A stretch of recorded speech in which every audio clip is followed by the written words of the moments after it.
界最強のポケモンを作る。それが私たちの夢だった。私は誰だ？ミュウツー。ミュウとミュウツー。ミュウからミュウツーが作られた。なんと。確かにお前の一部から私は作られた。だが強いのは私だ。本物はこの私だ。私は私を生んだ全てを恨む。夢はいつか本当に。ミュウツーは人間が作った。でも今はもう生き物。やめさせなきゃ。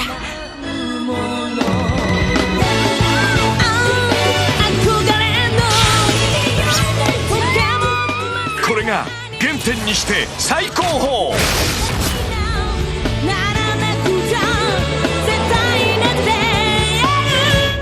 もういい。やめろ。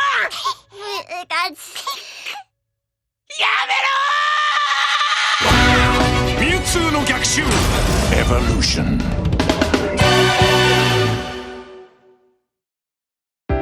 今前売り券を買うと逆襲のミュウツーがもらえるシリアルコードがついてくる。